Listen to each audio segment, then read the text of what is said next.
Well, I guess we'll get started, folks. I assumed you have read the write-up I had in the newsletter, but Oren is from Pennsylvania, native of the Bronx, So, done photography for years, and he's going to do the North Central Pennsylvania and a few other things. And we had a very good turnout at the fair again this year, and they've repurposed an old entertainment building into a model railroad building. And that's was a hit, and hopefully to add on to that. And with that, Oren, you can take off with your program. Okay, well, thank you all very much for inviting me here. It's really a pleasure to share with some new friends. I grew up in the Bronx. I was born in 1965, and we lived at the very highest point in the Bronx, about a mile from two of the New York Central's Electric Division stations at Riverdale and Spuyten Duyvil. And that's where I fell in love with trains. My parents would take us, we'd go down to the river for picnic suppers, and my parents would sit on the station platforms looking out across the beautiful Hudson River and the New Jersey Palisades. And I would sit on the station platforms and watch the trains go by. And my father very quickly realized that I had a passion for this. And even though he'd been an airplane guy, he jumped in and became a huge rail fan very quickly. He'd already been a relatively, I wouldn't say passionate, but certainly a decent amateur photographer. And he turned his camera toward trains. We did a lot of chasing of high iron trips across New Jersey and Pennsylvania, up the Hudson Valley back in the late 60s into the early 70s. And in 1972, on a trip with the 2102, Reading 2102, running a high iron trip between Elizabethport, New Jersey and Washington, D.C. and back over Memorial Day weekend, my father handed me a camera for the very first time. I was not quite 7. The photographs that I'm going to share here are in the New York area. It's, as I say in the title there, the Pensy's Legacy. So the Pennsylvania Railroad entered New York City, and after the Penn Central merger, the GG1 started running east into Connecticut. We spent very little time photographing the things immediately around us. We mostly focused on steam, and a lot of this era we simply ignored because it was close to home. We didn't realize how special it was and didn't realize what was going to disappear as quickly as it did. Anyway, here we have 10 years of GG1s and other things around New York. The Hellgate Bridge was built by the New York Connecting Railroad. It's the New Haven's access to Penn Station. By 1973, it was Penn Central and Amtrak running between New York and Boston. And exactly once in what was probably the summer of 1973, my father and a friend of his and I walked up the Triborough Bridge, which has walkways on the north side, to photograph Hellgate. When I was a kid, I was much more afraid of heights than I am now. And having crossed this bridge on foot and by bicycle in more recent years, it amazes me that I could even lift a camera to focus on a train because it's pretty scary up there. We didn't spend that much time, just enough to capture, here's a Penn Central freight running from Queens into the Bronx across Hellgate. Back on solid ground at the north end of the bridge, here comes an Amtrak train behind a GG1. Now, a GG1 is not a steam locomotive, but it is a classic American locomotive. And even as a kid, I realized that there was something special about the Gs. So we have coming and going on the Hellgate approach. This is a train that's headed towards Boston, having left Penn Station just a few minutes earlier. The 910 was already at that point in Amtrak numbering, even though it's still lettered for Penn Central. It had been built as the 4910 in 1941. So at this point, it's still a relatively youthful 32 years old. And look what comes next, the turbo train. These ran for a relatively few years between New York and Boston, not a very successful experiment. I don't know if any of you guys would have gone down to the Boston area to see it in that era, but it was certainly different. We'd never seen anything like this on the Hudson Division. Now we skip ahead a couple of years. Again, we just didn't spend that much time in that part of the world. This is the Pelham Bay drawbridge on the former New Haven. Just behind us here is Co-op City, the large housing development, and off to the right out of the picture is a gigantic landfill, which this day in 1975, my father and I decided to try to climb to get a view down onto the bridge. That turned out to be a mistake because the smell was overwhelming and we retreated relatively quickly. This is the only photograph I ever made of a GG1 coming through the Bronx. This is now a train coming west from Boston headed towards Pennsylvania Station. And look at this, semaphores, which at the time, I don't think my father and I even really noticed. There was so much in this infrastructure, in this railroad, that had been unchanged for decades. And we figured it would always be there. That turned out not to be the case. Yeah, the GG1s in this era, in the late 70s, were still running on Amtrak. Amtrak ran Gs until 1981. And New Jersey Transit was also running them between Penn Station and South Amboy in New Jersey. So the place to see a lot of GG1s was out in the Jersey Meadows. Here we are in the meadows just west of the exit of the North River Tunnel, the tunnel that comes from Penn Station under the Hudson River, the North River, and out into Jersey. This is a photograph made in 1977. In this era, of course, we could just go out and drive to somewhere close to the track, walk up to the right of way and take pictures, and we never once saw anyone who tried to kick us out. No railroad employees, no cops. It was in some ways, it was the Wild West, but it was awfully good for rail fans.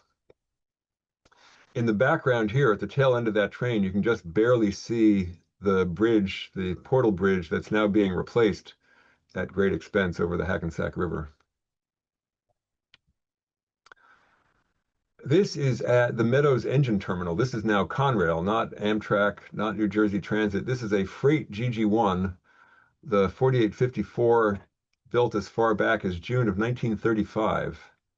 And you can see that she's starting to look just a little bit weary after all these years. We went out to Meadows exactly once. I don't know why we didn't take it, why we let so many opportunities like this go. Freight on Conrail didn't last that much longer, but at least I have a photograph of a freight GG1. This is now at the tower just east of Newark. Once again, the right-of-way here was basically wide open. The tracks in the foreground are actually the Lackawanna, the electrified Lackawanna line that came out of Hoboken Terminal and headed west for Dover and Morristown. In the background, the Pennsy. On the far side of that is Path. So this is a very busy area. Now we're at Waverly Tower, or I'm sorry, Lane Tower, south of Newark. The just behind the GG1 is the exit to Waverly Yard, one of the Pennsylvania's big freight yards in the area.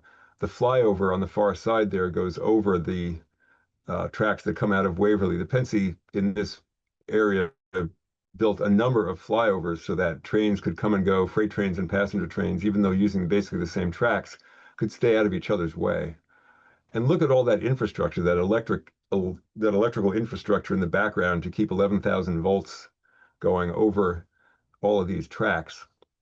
The 4883 was one of the GG1s, one of the 13 GG1s that New Jersey Transit bought when Transit took over from Penn Central in I've actually lost track of the year, but the Transit had 13 of the Gs that they used between Pennsylvania Station and South Amboy.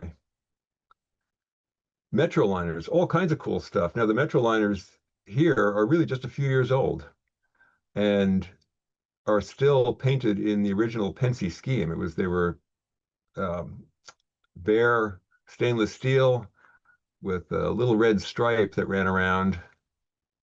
And there used to be a Pennsy keystone here. That's been taken off, but this is basically the Pennsylvania Railroad in action. Back here is the tower, Lane Tower, that controlled the interlocking.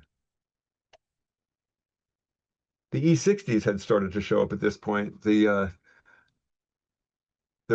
supposed replacements for the GG1s, They were never wholly successful and were actually limited in speed on the corridor in a way that the Gs and the Metroliners were not.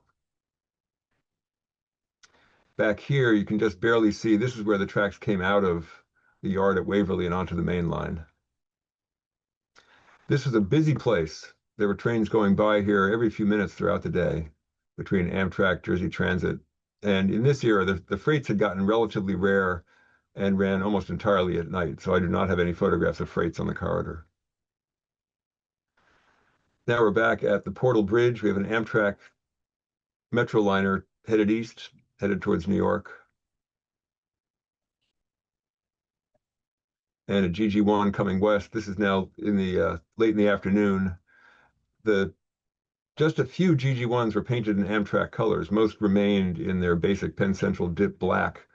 But this G is platinum mist here, blue stripe, and then the red nose, the bloody nose Gs. Very impressive locomotives. Here, the G has come out of the tunnel, probably hit daylight doing about 50, and is now accelerating on the long straightaway headed towards Newark. He's passing us here probably at 70 miles an hour. Looking the opposite direction, this is an E60 coming east. In the distance here on the left, that's the Pulaski Skyway. This is US routes 1 and 9, which go up and over the waterways there, so shipping traffic can come and go. Down here on the right, this is Croxton Yard, what had been Erie Lackawanna, now Conrail.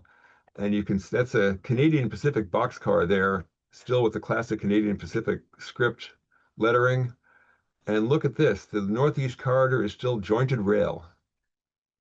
So 1977, this is ancient history now. And this particular day, this is May of 1977. The prior year, a rail fan named Howard Serig had written a train's turntable opinion piece saying that Amtrak really should paint a GG1 in pinstripes. And he made it happen. He wrote to Amtrak, he called his friends at the Federal Railroad Administration, he got everyone involved, and he raised $8,000, and Amtrak made it happen at the Wilmington shops. Now, in this era, the only way that my father and I could have learned about this would have been through Trains magazine. There was no internet. We didn't have a big network of rail fans who were telling us things. But we knew that on May 15th, 1977, the GG1 in pinstripes was going to be coming up the corridor on the train called the Murray Hill. So we went out that afternoon, found our spot on the side of the track and waited, and of course captured the other trains that were coming. And then here she comes, a GG1 in Brunswick green and pinstripes. Now remember, it was really only a relatively few years before this that all the Gs were painted this way, and they all looked just the way they had when they had rolled out of the erecting shops at a number of places, including Altoona.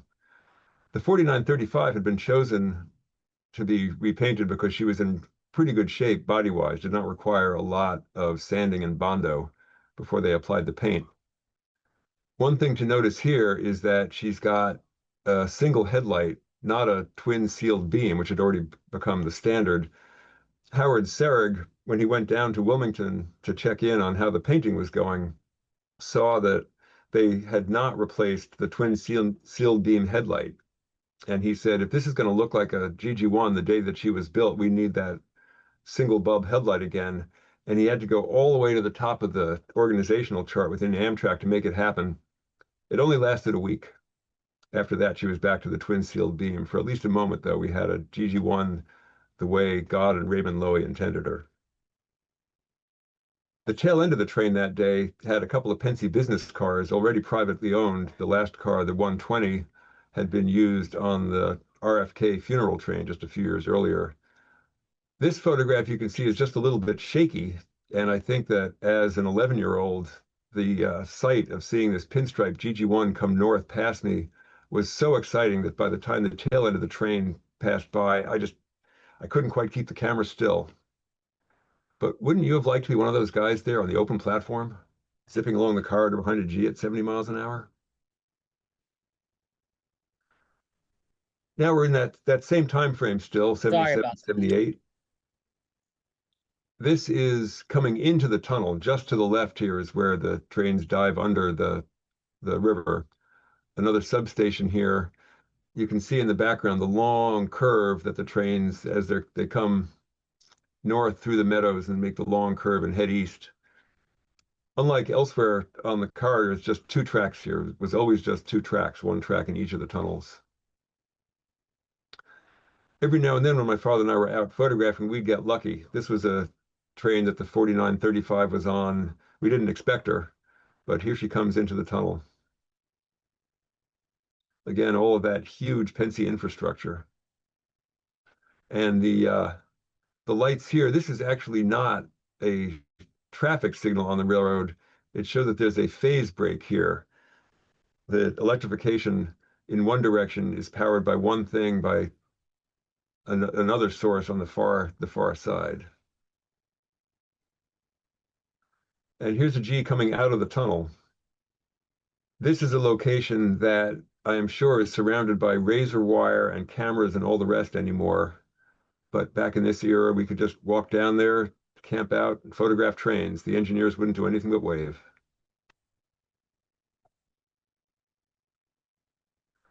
This is a little bit farther out now on the curve. This is still in the morning. Sun's in the east. The tunnel is off to the right out of the view. Here we have a westbound Amtrak behind an E60. Oops. And now a G coming west with an Amtrak train. On the tail end, there's some kind of private car. In that era, I was mostly interested in the head end of the trains, and I didn't even photograph it as it went by, which of course I now regret. This is now in Newark Penn Station. This is a GG1 bringing an Amtrak train west into Newark. The bridges here, another spectacular example of the Pensy's muscular infrastructure. These huge bridges. This track up here is actually the PATH train, the Port Authority Trans-Hudson, that had originally been the Hudson and Manhattan. Trains headed to Lower Manhattan. We had walked out to the end of one of the station platforms here. Again, in this era, no one ever questioned us. The engineers wouldn't do anything but wave. We got lucky here at Newark 2 one day. The 4935 came through, headed west. My father has a lovely photograph made at the far end of the platform coming off the bridge. I must have been down at the end of the platform and did not get that photograph. You can see that this is still in chilly weather. Steam generator on the G is working. And you can see here too the twin sealed beam headlight that had very quickly replaced the single bulb after her painting. Now the train is departing the station, coming out into sunlight, and headed west down the corridor. The bridge here is the old Central of New Jersey, the branch that came into Newark for passenger service. That was already long abandoned by the time these photographs were made. In the distance is the flyover from the PATH trains. Very complicated infrastructure here. And lots of tracks, lots of trains. And there she goes.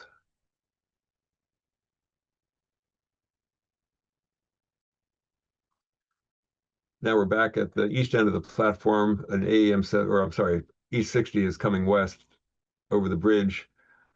The tower there controls the lift bridges and also some of the interlocking at the east end of the station there. That's called Dock Bridge. Or Dock Tower, I'm sorry. Metroliner coming west. You can see by this point, Amtrak has now started to repaint them. We have the red, white, and blue on the face, the blue and red stripes down the side, and this car has gotten rebuilt. The Metroliners were somewhat reliable, never spectacularly reliable, but what's remarkable is that some of these cars still exist, are still in service now as cab cars more than 50 years later. No longer self-propelled, but still in use. Then we go down to South Amboy. South Amboy is on the New York and Long Branch. This was a line that the Pennsylvania and the Jersey Central had operated together. The Pennsy connection to it leaves the main line, the Pennsy main line at Union Interlocking in Rahway, New Jersey, heads southeast across the top edge of New Jersey towards Sandy Hook and then drops down along the coast down as far as Bayhead. It had been electrified as far as South Amboy in Pennsy years. At this point, the K4s, of course, were long gone. It used to be that the GG1s would swap for K4s here. K4s last ran here in the fall of 1957, and various diesels were used, including Baldwin shark noses and PAs. By this time, in the late 70s into the early 80s, there were E units, which we will see, that took over for the GG1s. A friend of mine, a good friend of mine, George Hyotis, refers to this era at South Amboy as the Railroad Museum of New Jersey. We had GG1s going back into the 1930s, E units going back into the 1950s. The crossing, there were two grade crossings in South Amboy, including this one here, with the E units, that were still hand-operated gates. The operator of the gates sat in that little shack there on the right-hand side and came out to raise and lower the gates for every train. Again, in that era as a boy, I just didn't realize how rare this was, and I never made any photographs of those operators or the mechanisms that did this work. The E unit here you can see is painted in Southern Railway colors. This was shortly after the Southern Railway had finally given up on the Southern Crescent and the Asheville Special and had joined Amtrak, sold some of their E units to Jersey Transit, which pressed them into service, renumbering them, but nothing else. They covered over the Southern logo on the front, and the locomotives that had been pulling the Southern Crescent were now pulling commuter trains in New Jersey.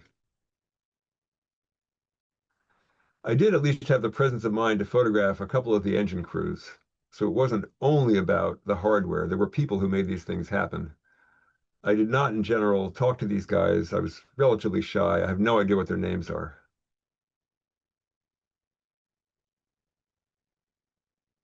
Just east of the station at South Amboy was SA Tower. The Pennsy spelled that ESSAY, but of course it stood for South Amboy, SA. Just east of here, behind the locomotive, is where there's a long bridge that crosses the Raritan Bay. We'll see that in later photographs. Here's a G coming west out of its left Penn Station, is now about to enter South Amboy, where it'll cut off and have an E unit take the train farther down the Jersey Shore. These are some Silverliners, the MU cars that New Jersey Transit, or the pre-New Jersey Transit, the Pennsylvania Railroad had bought to serve this area as well. The tower, SA Tower, is just to the right. Going overhead here is the lead to the South Amboy engine house and also to where there used to be coal dumpers. The Pennsylvania Railroad had for many years brought coal trains up the old Camden and Amboy line into South Amboy, and the coal was then dumped into barges and ships at the edge of Raritan Bay. That was no longer happening by the time we were there in the late 70s. Here is SA Tower. The two New York and Long Branch main lines in the foreground. The E units are on the connecting track that curved around and went up to that lead to the engine house. Lots of activity here. So those E units had come down off the connecting track, and here they're headed back down towards the station at South Amboy to wait for a train.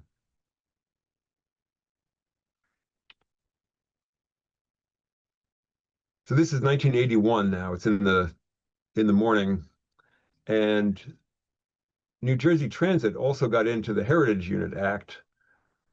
We had heard, my father and I had heard no forewarning of this.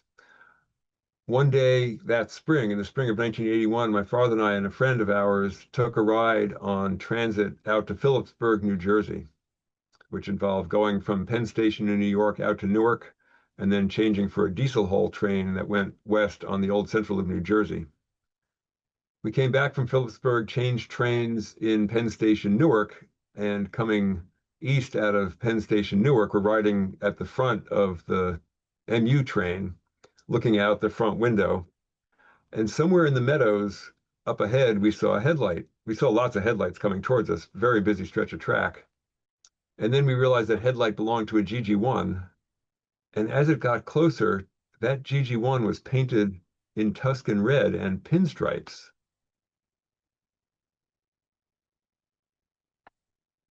Sorry, I've gotten a little bit ahead of myself here.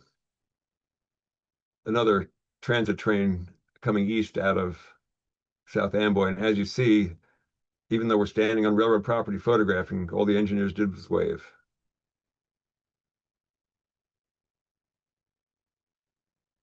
Another G coming west, just crossed over the Raritan River Bridge, just out of the view to the right, about to pass SA Tower.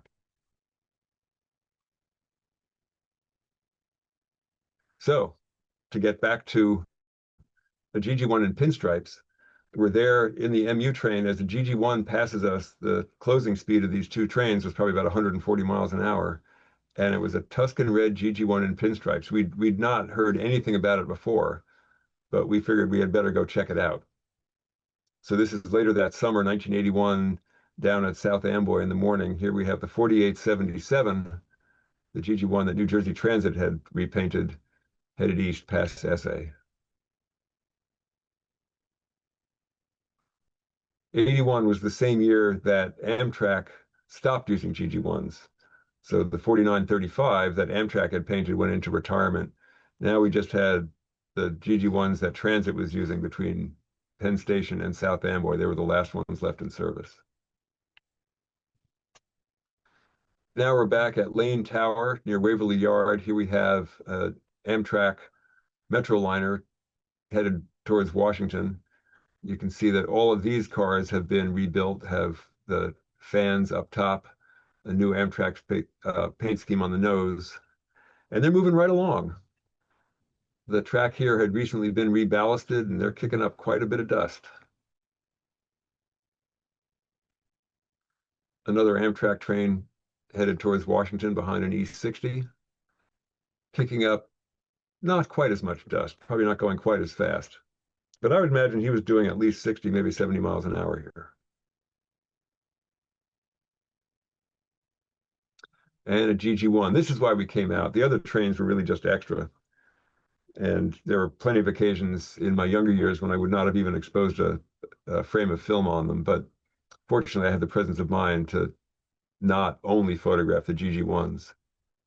This is a New York and Long Branch train on the main line headed towards Rahway and Union Interlocking, where it'll go down the branch. Transit used coaches from a whole bunch of different places. They had a very varied roster at that point. Some of these were long distance cars that had come from railroads in the West. Some were Pennsy cars, New Haven cars. Here's a former New Haven car at the head end of this train.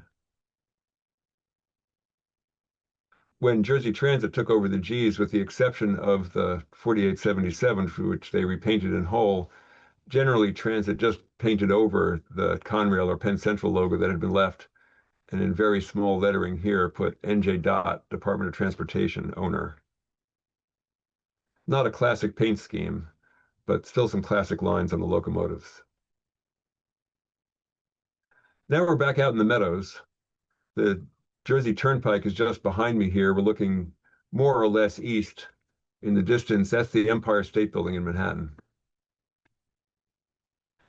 This Amtrak Metroliner is headed towards Washington, headed west. New York and Long Branch train comes west, again with the Empire State Building in the background. And a sort of arty photograph. This locomotive, the 4876, is famous because it's the one that just before Eisenhower's inauguration in 1951, I'm sorry, in 53, went through the bumper post at Washington Union Terminal. The locomotive ended up in the basement. Remarkably, no one was killed, even though they hit the bumper post, still going quite fast after the brakes had failed. It turned out that the angle cock had been closed a couple of cars back, so there just were no brakes in this train that was very quickly approaching the station. The engineer just laid on the horn, and the operator at one of the relatively distant towers out at the yard throat called into the station master, and they managed to get the concourse cleared, and no one in the station was injured. The GG1 was cut into pieces and taken back and remanufactured. It's not clear how much of the original locomotive was used in that remanufacturing. So this may or may not be the original 4876 or just a lot of new parts with her number on it. This is back in South Amboy. There was what they called motor storage on these tracks for the MUs and the GG1s. The station is behind us, compass south of us. The engine house is over here on the right-hand corner, just out of the frame. So we're looking compass north here. This is not, in fact, Atlanta or Alexandria or Washington, but the Southern Crescent was still running in New Jersey in this era. These E units have just brought a train up the Long Branch from Bayhead. They're about to be cut off, and a GG1 will be added for the trip into New York City. So the E unit's cut off, and the GG1 comes down.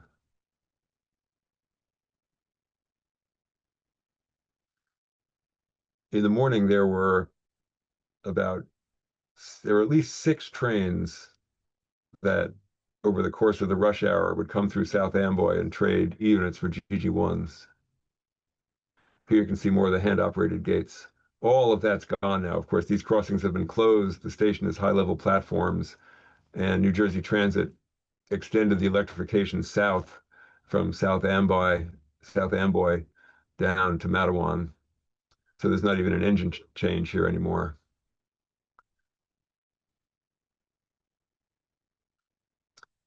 That engineer has his hand on a 22-notch throttle. And you can bet that it's going to be pretty much all the way out when he's up in the meadows north of Newark.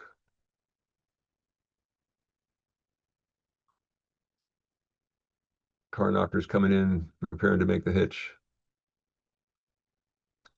The GG1s and the E units all had steam generators. All these cars, all the coaches at that point were still heated by steam and air conditioned for that matter.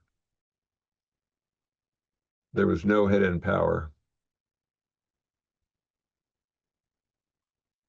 This was the last of the classic Pennsy cars to operate on the Long Branch, the Jersey Shore Commuters Club.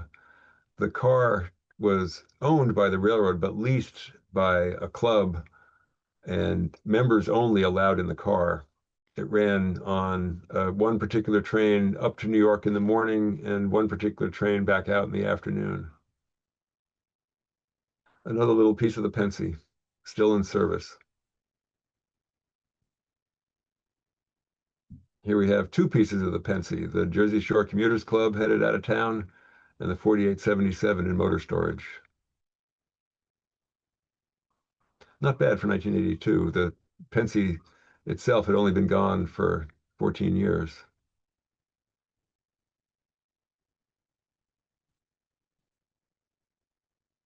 The pride of the Pennsy.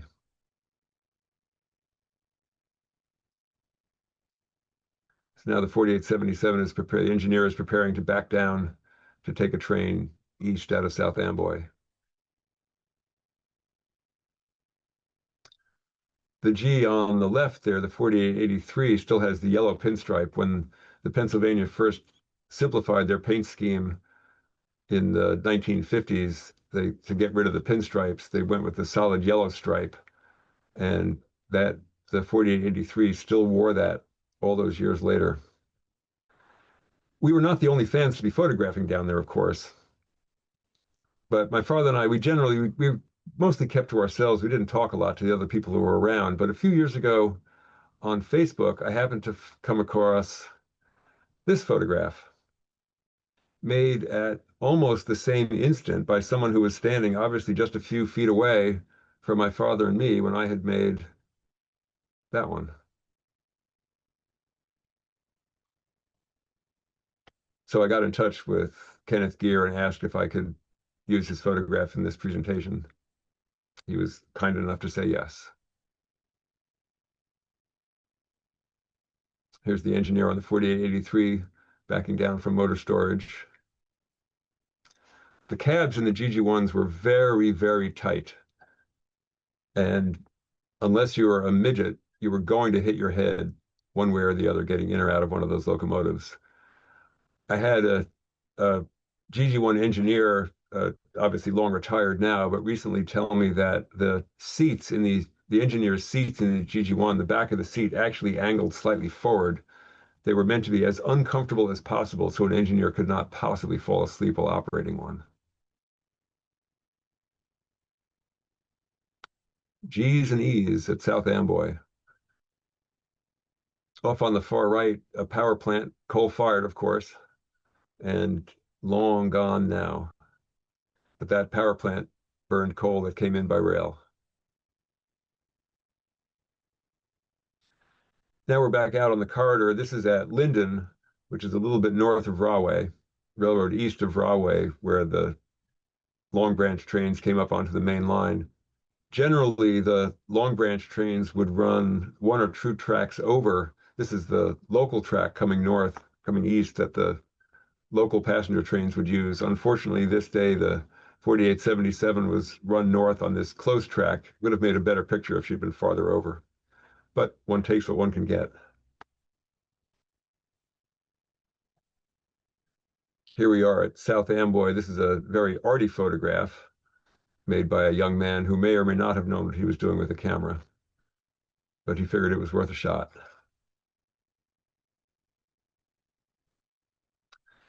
This is now the Raritan Bay Bridge, which is, as we speak, being replaced. The bridge was damaged by Hurricane Sandy a number of years ago and is now being replaced entirely. Here we have a train coming east in the morning. Where I'm standing on the shore of Raritan Bay, this water was not especially clean. And the place where I was standing became known. I think it may have been Jim Boyd from Railfan magazine who dubbed it Bacteria Beach. Here we're looking railroad west towards the south side of the bay. The 4877 is bringing a train towards New York. Off in the distance, you can see another GG1 that's come out of the engine terminal is going to back down towards the station.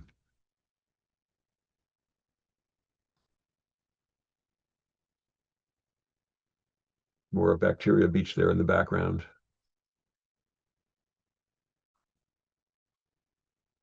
The 4883 coming west. Oops, sorry, wrong direction. Perth Amboy is the next station towards New York from South Amboy. It's on the opposite side of Raritan Bay.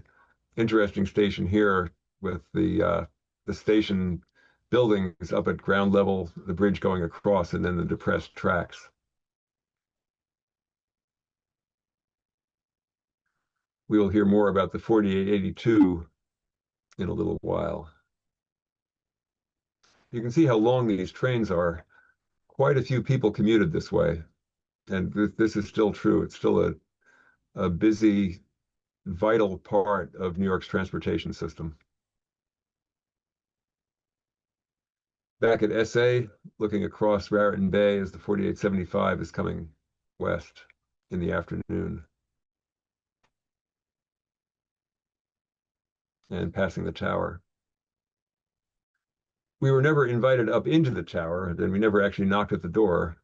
But once again, this was a place that we walked around with impunity, crossed the tracks. Everybody just waved.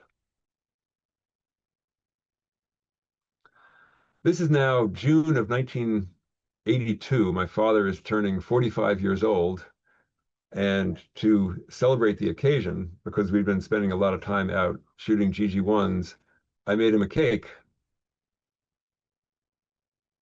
That was a GG1. That was my father and stepmother, Carol, in the prior photograph. we went out the next day. This was June 22nd, his birthday, and the next day, June 23rd, we went out to photograph trains. We would get up at about 4:30 in the morning we would head out with a quart of milk and a box of Entenmann's chocolate donuts for breakfast, drive in the dark into New Jersey and go see trains. So here we have a G coming through the station at Linden, or I'm sorry, this is North Rahway, and a going away at North Rahway. Off on the right-hand side, just out of the view, is one of the large automobile assembly plants that was served by rail. I believe it was a Chevy plant, and I think they may have made Corvettes there at some point.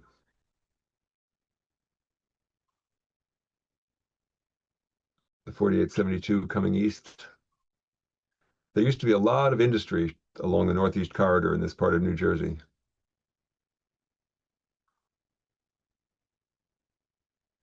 Our favorite G, of course, the 4877. This part of the railroad is known as the Six Roads, 6 tracks across, and always busy.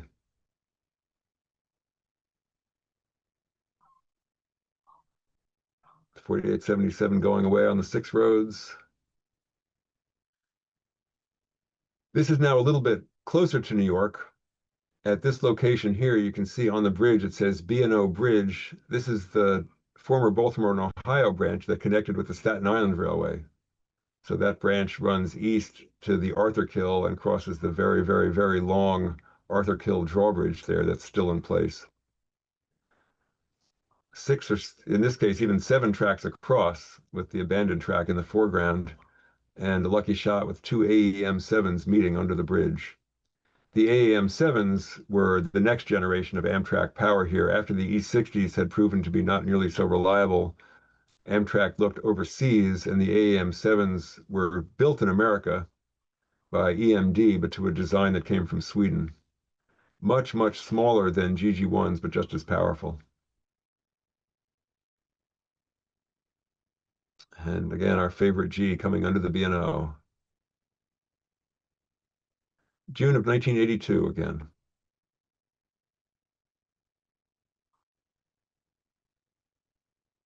And bringing up the rear, our favorite Pennsy car, the Jersey Shore Commuters Club. I'm assuming there were a handful of people at least playing cards in that car. At this hour of the morning, I don't know if they were drinking anything alcoholic or not, but you can count on that in the afternoon.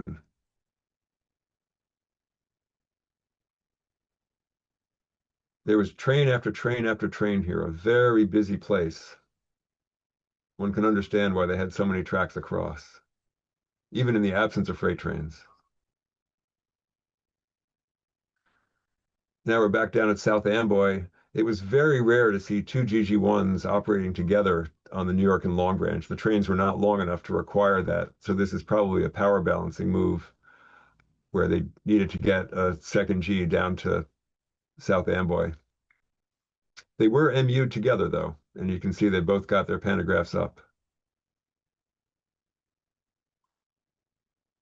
Everywhere you look, GG1s.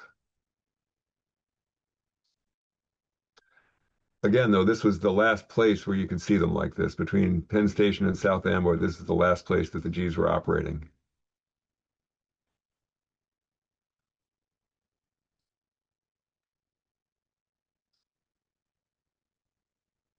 Another lucky engineer. I would call anyone who got to put their hand on a 22-notch throttle lucky. In the distance, you can see a couple of E units. One of them is in a paint scheme that New Jersey Transit tried and decided against. It's an all-white body with what they call the disco stripes, the orange and purple stripes, diagonal stripes. The E unit behind that is in the very dark blue and silver that Transit used on most of the units that they repainted. Quite a classic paint scheme, nicely done. The 4876 at South Amboy. So this is now July of 1982. The Southern steam specials were operating in that era, and they were doing a trip from Alexandria to Lynchburg and back, two trips actually over a weekend, one each day, Alexandria to Lynchburg and back, behind the 2716, a former Chesapeake and Ohio 284 that the Southern used briefly that summer for trips. On the way south to go chase those, my father and I stopped by Wilmington, Delaware, where the Pennsylvania Railroad had their main electric locomotive shops, still the main electric locomotive shops for Amtrak. And when we got there, what did we find but the 4935 effectively on display next to the office building? She'd been out of service for about a year at that point. So we stopped in at the office and we knocked on the door and we said, can we look around? And they actually had releases that we could sign as long as we didn't try to go inside any of the buildings. And as long as we stayed close to the road, we were free to look around and take pictures. We certainly did. I do not know why on the right-hand side there, those MU cars came off either the Long Island Railroad or the what became Metro North on the Hudson Division, Hudson and Harlem Division in New York. I don't know what they were doing in Wilmington, Delaware in 1982. Those cars would have been about 10 years old at that point. Amtrak had taken all of their GG1s out of service, but a lot of them were still here at Wilmington, just sitting. And in the background, there is still a steam locomotive era coal dock. So that would have last been used 25 years earlier. Geez, geez, geez. The 4921 on the left-hand edge there has a large American Savings Bond logo. It was the only Amtrak G to have to wear that design. I don't know if anyone actually bought savings bonds because of it or not.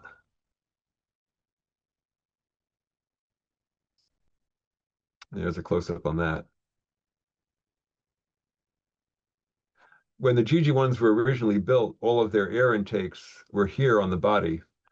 And there was a famous snowstorm in 1958 when the weather conditions were just perfect so that at that very altitude above the ground, very, very fine snow granules made their way into the car body. The filters that they had were not sufficient against these particular size of ice crystals, and they ended up shorting out a lot of traction motors. So after that, a number of the GG1s had the air intakes here removed and the higher ones put in up here. Not nearly as attractive, not the way a GG1 was supposed to look, but more reliable just in case.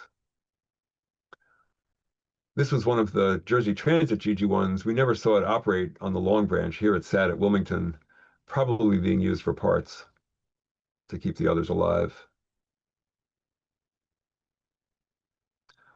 All kinds of interesting stuff.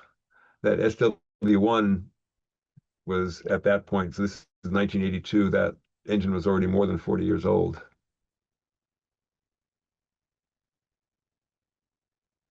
Another couple of the Jersey Gs were here at Wilmington for work. When they had major work to do, Transit would ship them down to Wilmington for Amtrak to take care of it, since they had all of the expertise as well as the space in the shops and drop tables and the like. And then there was this thing. It is not a GG1, it's just a G or a G half. The shop forces at Wilmington cut a GG1 in half and converted it to be a snowblower. So it was electrically powered. There was a big blower in here. That is the nozzle to blow snow out of the tracks. It was self-propelled, so it still had traction motors. But at this point, you can see the pantograph is already gone out of service. I've never seen photographs of it actually in operation. I don't know how long they used it. And it did not survive. It was not one of the pieces of GG1s that was later preserved. It's been turned into razor blades. Now we're back at South Amboy, near the engine terminal. The engine terminal here had serviced K4s for the Long Branch, the steam locomotives that pulled the passenger trains. And here we are in 1982, 25 years after the K4s had left, and there's still a water column. Also at the engine terminal, at South Amboy, a coal dock, concrete railroad coal dock. I don't know when the Pennsy built it.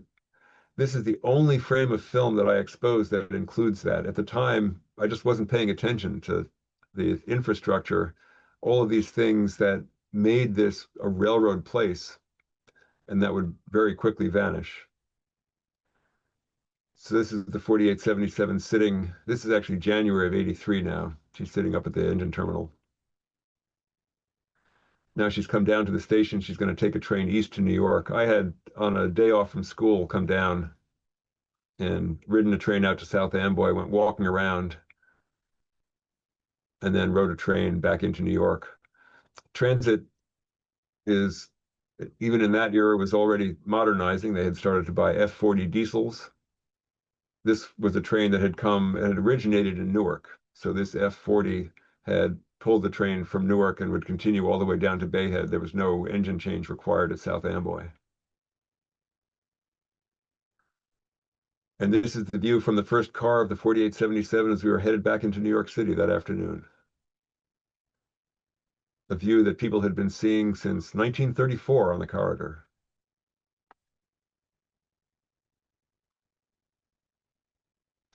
This is now Martin Luther King Day of 1983. A couple of months earlier, I had written to New Jersey Transit, and I said, I'm a rail fan, and I've been a fan of GG1s my whole life, and is there any chance that I could have a ride in one?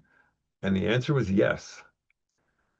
New Jersey Transit sent me a release. They said, show up at South Amboy at this hour on Martin Luther King Day of 1983, and you'll get your ride.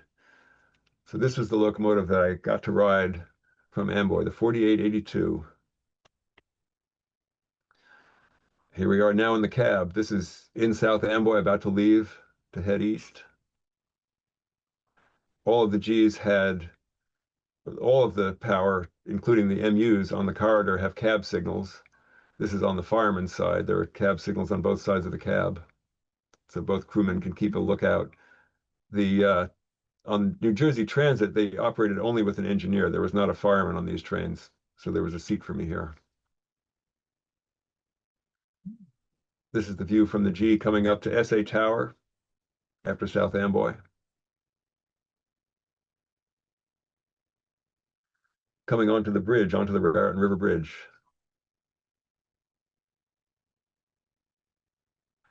And I did have the presence of mind to make at least one exposure of my engineer. That's J.D. Rainier, looking at his bulletin orders as we're headed across the Raritan River Bridge. You can see how tight the cab is here. Now we're coming up. This is Union interlocking, so we're about to come up onto the main line off the branch. There are 3 tracks that come off the main line at Union. One track, as you're coming west, coming out of New York City, the far track on the west side, the westbound track dives under, and then there's also this track here that was used in either direction. This one comes up in the middle of the 6 tracks, and then the track that I'm on is on the far east side, would be the local track coming up onto the corridor.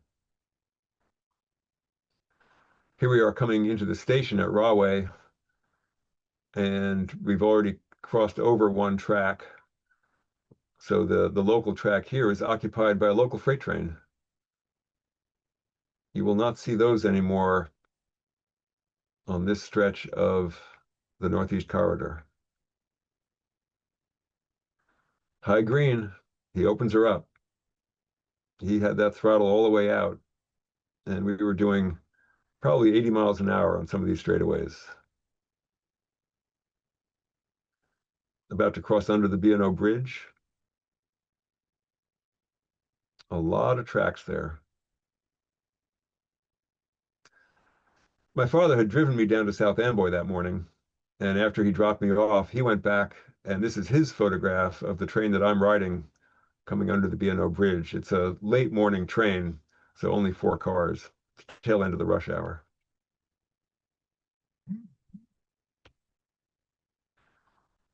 Now we're approaching Elizabeth.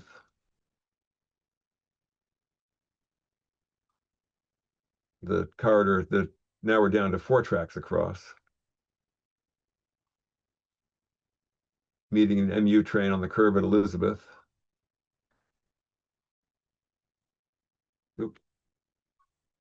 And over the roof of that MU, the tower there is the old Jersey Central station at Elizabeth. The Jersey Central main line crossed under the Pennsy right there at the station in Elizabeth. If you wanted to change trains, you could climb up or down and get onto the other railroad. The New Jersey Central line there is abandoned now, but the station is still in place and looks okay.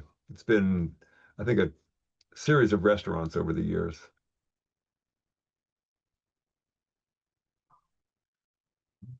Headed east from Elizabeth, and what's coming towards us is an Amtrak work train led by one of their orange painted Jeeps.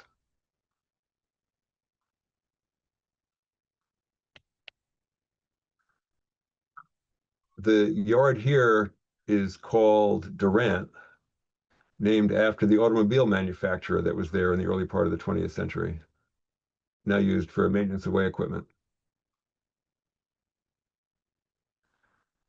We're climbing on, this is now at Lane Tower again. We're climbing up and over on that flyover, the one that allows trains to come out of Waverly Freight Yard.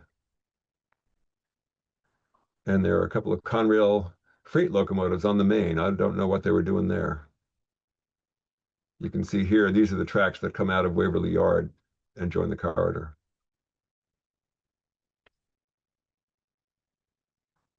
This is now Hunter Tower at the south edge of Newark. This is where the connection was made up onto the Lehigh Valley. The Lehigh Valley, back in the old days, would run passenger trains into Penn Station, New York as well, and they would cut off the steam locomotive, later the PAs, and put on a GG1, drop down onto the Pennsy main for the trip into New York. And the last lap into Newark Penn Station. The corridor has no grade crossings at all. Coming through downtown Newark here, the tracks are elevated on a stone wall, like the Great Wall of China, that comes right down through downtown Newark. And we have an approach signal for the station.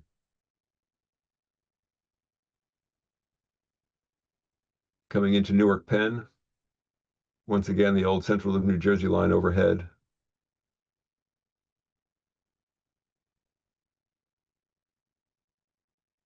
And Newark Penn Station. It's a vast place, many tracks across on curving right-of-way with that massive roof overhead. It's really it's an amazing place. If you ever have a chance to visit, it's well worth it. It's not Grand Central, but it's pretty cool. And Jersey Transit has done a very good job on the main waiting room and the building surrounding it. They've done a lot of restoration work in recent years. This was all built by the Pennsy in the 1930s as they were electrifying this whole line. We're about to head out across Dock Bridge, photograph made over the engineer's head.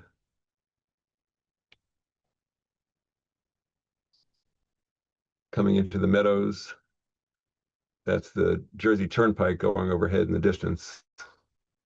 This is the Meadows maintenance facility where Jersey Transit now has vast buildings where they do most of their repair work on their equipment for all of their lines. Now at the east end of the Meadows, approaching the bridge, the Portal Bridge, with an MU coming towards us.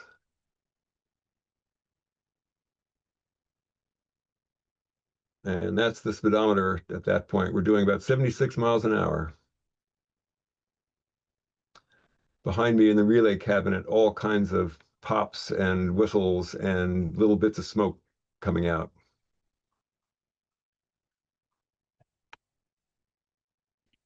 Now headed around the curve, headed for the North River Tunnel.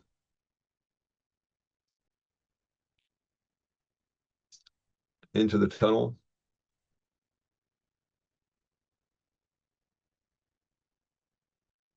And when you we came out of the tunnel. We're now in New York City. That's the Farley Post Office in front of us. And there used to be an opening where from street level you could look down and photograph the trains coming and going. That's all been covered over in recent years by development. The Farley Post Office in front of us is what has gotten relatively recently redeveloped into the Moynihan Train Hall. So years after the loss of Penn Station, Amtrak finally has a somewhat impressive station in New York City again. Although once you leave the train hall, then you're back down in the dirt and the dark.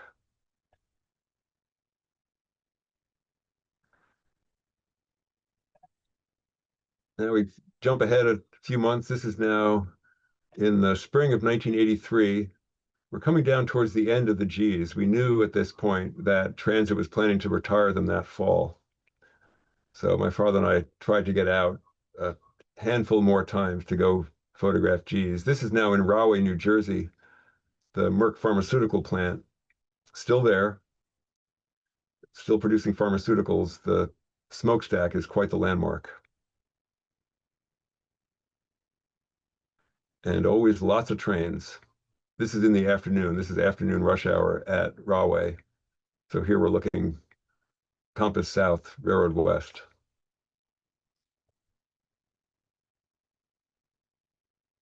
A relatively short rush hour train running against the current rush hour traffic.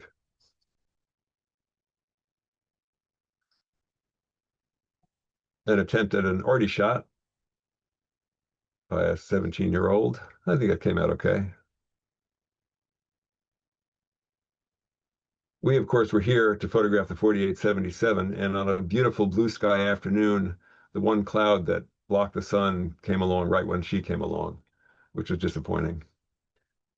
It was only in very recent years when I scanned this negative, I realized that we had an MU train on the near track, and in addition to getting stabbed by the sun, there was some chance that we would have lost this photograph entirely with an MU train in the way.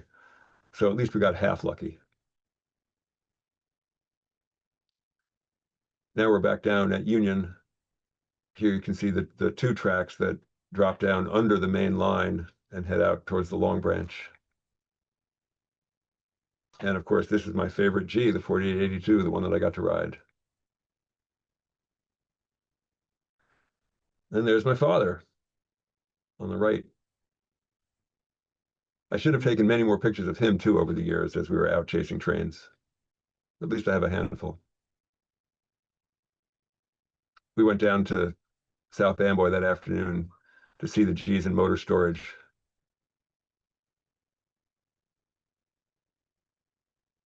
Even standing still, they're still beautiful locomotives.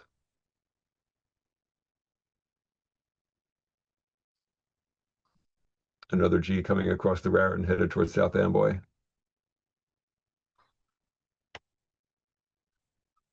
Headed past the tower.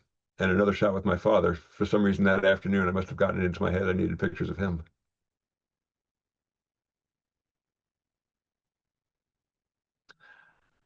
July of 1983, I made a trip down to South Amboy. This is in the morning, a train about to head south, or it's one of the GP40s that had been bought by the Central of New Jersey in 1968 for their passenger service. The tail end here had the steam generator. And that's J.D. Rainier, the same engineer who I had ridden with earlier in the year. I just happened to bump into him that day. I wish I could remember how this day worked. These photographs were made in the morning, and somehow J.D. must have told me that he was coming back north and was going to run a train back to New York that afternoon. Because that afternoon I went to South Amboy again and unauthorized this time got another ride to Penn Station in a G with JD, this time in the 4879. Here's JD backing the train, backing the locomotive up against the train in South Amboy. And then here we are once again aboard. On this trip, I made just a very small handful of exposures. This is now coming through Perth Amboy. This is still on the Long Branch between Perth Amboy and Rahway, meeting a train coming west. Out on the main line, having just been passed by an Amtrak train with New Jersey Transit MU in the distance.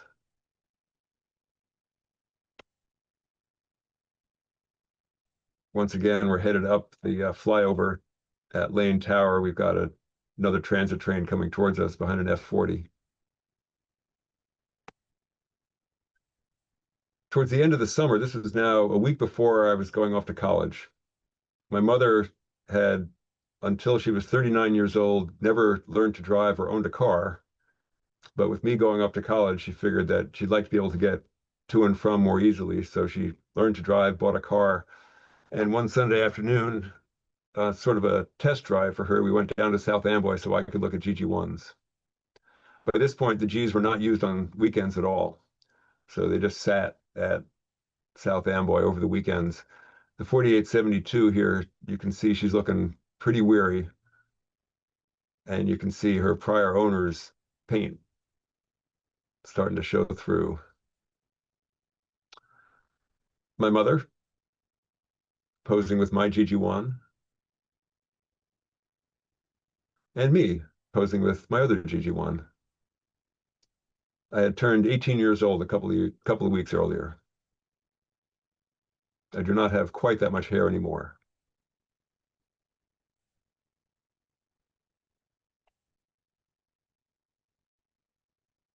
And I figured it was worth a shot. I snuck in, had one picture taken, and then ran out again. Nobody said anything.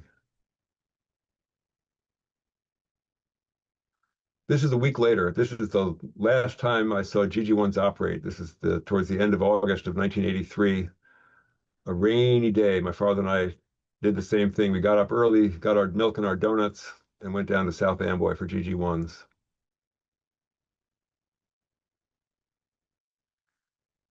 The weather pretty much matched my mood since I knew this was the last time I was going to see them.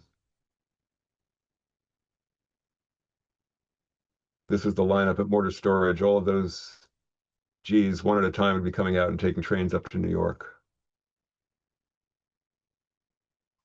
And this was their replacement. Transit had already bought some E60s from Amtrak. Amtrak didn't want them anymore, so Transit bought a bunch that they would use to replace the Gs. We went out onto the corridor to get the last few photographs up at Rahway with Merck.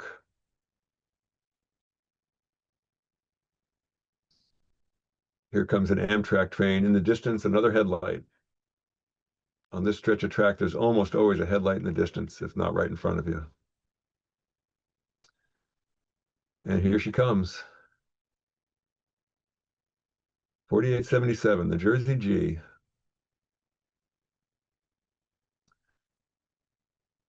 And here we have not only a Pennsy GG1 and a Pennsy parlor car, but at the left-hand edge, the local freight with a Pennsy cabin car. So this photograph could have been made almost any time from about 1940 onwards.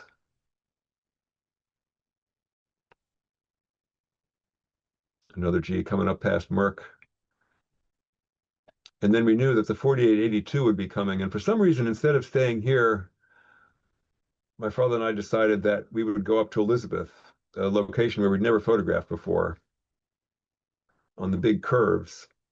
There was some construction going on, so it wasn't an especially lovely spot, but it's where we would catch the 4882 and the last time I would ever see a GG1 run. Plenty of trains while we were waiting. Amtrak going east, Metroliner coming east, double-slotted AEM 7s going west. I don't know if this was one of the Florida trains that they needed the two, or if this is just a power balancing move also. And then here she came, my G. Headed around the curve, going away, and gone. And that was the last photograph I made of a moving GG1. A week later, my mother drove me to college. 2 months later, the GG1s had their final runs, well documented, not by me. And this photograph was made just a few years ago. The 4882 survived and is now at the New York Central Museum in Elkhart, Indiana. Not entirely clear why. This is my friend George Hyotis. He and I have done a lot of train chasing together over the years, and we make trips every spring out to the Midwest. We stopped in Elkhart so I could see my G. In the background is the New York Central 3005, the Mohawk that the Fort Wayne Group is going to restore one of these years.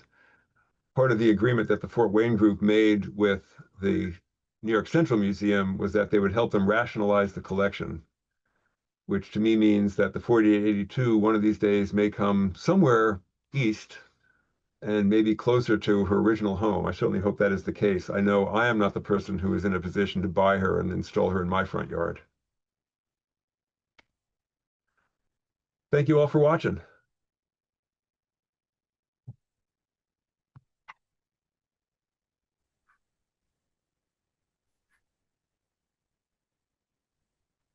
And that wants to ask, anybody in the room or out in Zoom land that wants to ask Orin any questions?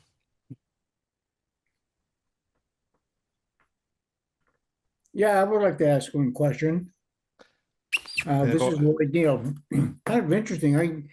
I during 1966-68, I was working in New York, and I was traveling just about every day to New Brunswick, and I would ride the morning congressional with the GG1 on the front end, and I can tell you they moved very fast because in 25 minutes and 42 miles later was at New Brunswick.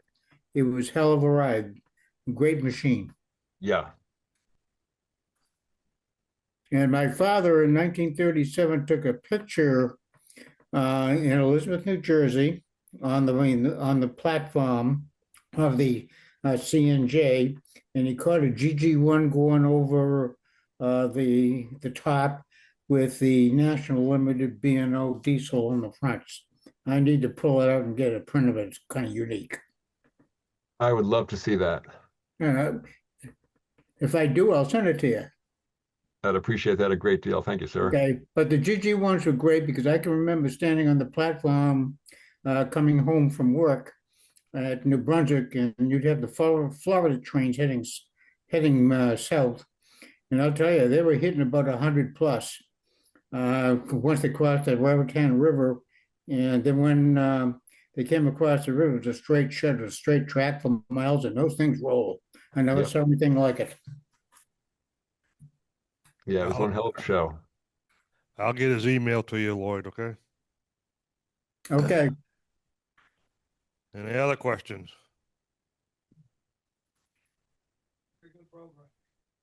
Research on doing all the photography for GG1s. They were very interesting.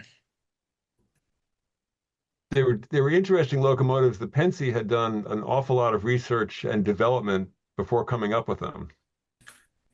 They had other locomotives that were not, they knew they were not as powerful, not as fast as what they would need going ahead.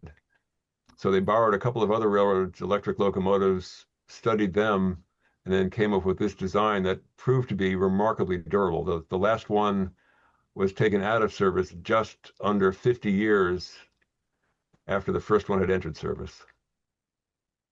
No wonder 16 of them survive today. Yep. Well done. Yeah, that was a great variety of pictures. GG1's my favorite locomotive. Thanks very much. I don't know if you can hear, you may want to give him the mic. That was a great variety of pictures. Great show. I Thank you. know that area, New Jersey, pretty well. So I was able to identify with all the locations you were talking about, which others may not be able to. Yeah, I could picture it. I can picture it. I had a friend live right down in Perth Amboy. And that was a great show. Wonderful pictures. GG1's my favorite locomotive. Thanks very much. Oh, you're very welcome. I'm glad you enjoyed it. I guess last call for anybody. With that being said, we'll see you this time next month. All right. Thank you again, everybody. Very good program, Warren. Thank you.